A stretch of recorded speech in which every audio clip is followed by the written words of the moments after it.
हजारों की संख्या में महिलाओं में से 90% महिलाओं ने कभी हवाई जहाज को हाथ लगा के नहीं देखा होगा, कभी हेलीकॉप्टर को हाथ लगा के नहीं देखा होगा, कभी एसी वाली ट्रेन में सफर नहीं किया होगा। और तो और गरीबी के हालात ऐसा है कि जहां अमीर का कुत्ता बढ़िया एसी वाली गाड़ी में घूमता है, वहां गरीब पे रहने के लिए मकान भी नहीं है, उसमें खाने के लिए रोटी भी नहीं है, उसमें पहनने के लिए अच्छे कपड़े भी नहीं है।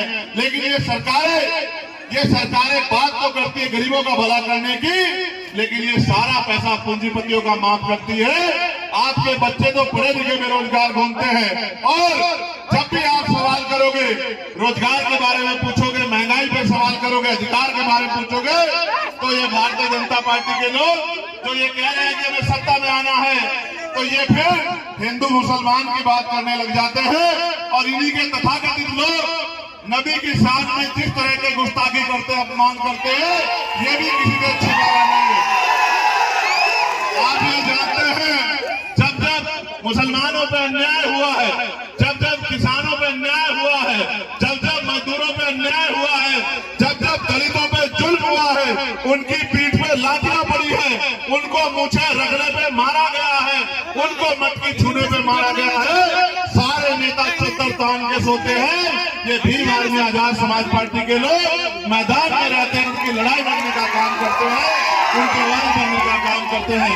मैं आपको कहना चाहता हूं, जब तक जिंदगी नहीं बदलेगी, जब तक समान शिक्षा लागू नहीं होगी, एक तरफ अमीरों के बड़े बड़े स्कूल जिसमें गरीब का बच्चा घुस नहीं सकता, और सरकारें स्कूल भी बंद कर रही है।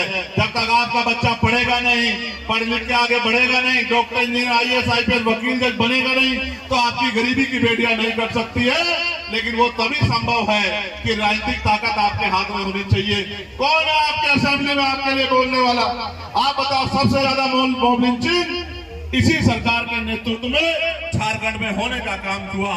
सरकार ने वादा किया था कि मॉब लिंचिंग पे कानून बनाएंगे, बनाया? मॉब लिंचिंग जिनकी हुई उनको कोई मुआवजा नहीं मिला। और फिर मैं कह रहा हूं, दलितों का तो इतना बुरा हाल है कि दलितों की जान से सस्ती दाल है आज झारखंड में भी, और देश में भी दाल की कीमत हो सकती है, लेकिन गरीब दलित की जान की कीमत नहीं हो सकती। जिस तरह का जुल्म सरकार कर रही है, इस हिंसा का जवाब हमें संविधान के आधार पर जो ताकत मिली है, वोट की ताकत के आधार पर उस वोट की ताकत से देना है। गौर करना सम्मानित साथियों, अगर आप 10 रुपए का सामान लेने के लिए बाजार में जाओगे, तो उस सामान को 4 बार देखोगे कि ये सामान खराब तो नहीं है, ये सामान जो हम खरीद रहे हैं ये टूटा हुआ तो नहीं है, ये जो सामान हम खरीद रहे हैं जो इसकी वैल्यू है ये इतना पूरा है या नहीं है। अगर 10 रुपए के सामान में कमी मिलेगी तो उस सामान को वापस कर दोगे, कहोगे ये नहीं चाहिए। लेकिन करोड़ों रुपए से कीमती जो आपके 5 साल का मुस्तकबिल तय करती है, वो वोट डालने के लिए जाते हो तो एक बार नहीं सोचते जिसको वोट दे रहे हैं चुनाव के बाद उसके दरवाजे आपके लिए खुलेंगे नहीं खुलेंगे। जब आप पे जुल्म होगा वो आपकी बात करेगा नहीं करेगा, जब आपको जरूरत होगी वो आपकी लड़ाई लड़ेगा नहीं लड़ेगा। बस आंख बंद करके वोट देते आते हो और फिर कहते हो कि हमारी कोई सुनता नहीं है। जो कल भी नहीं सुनता था वो आज भी नहीं सुनेगा। सुनने वाला एक है, आपकी आवाज बनने वाला एक है।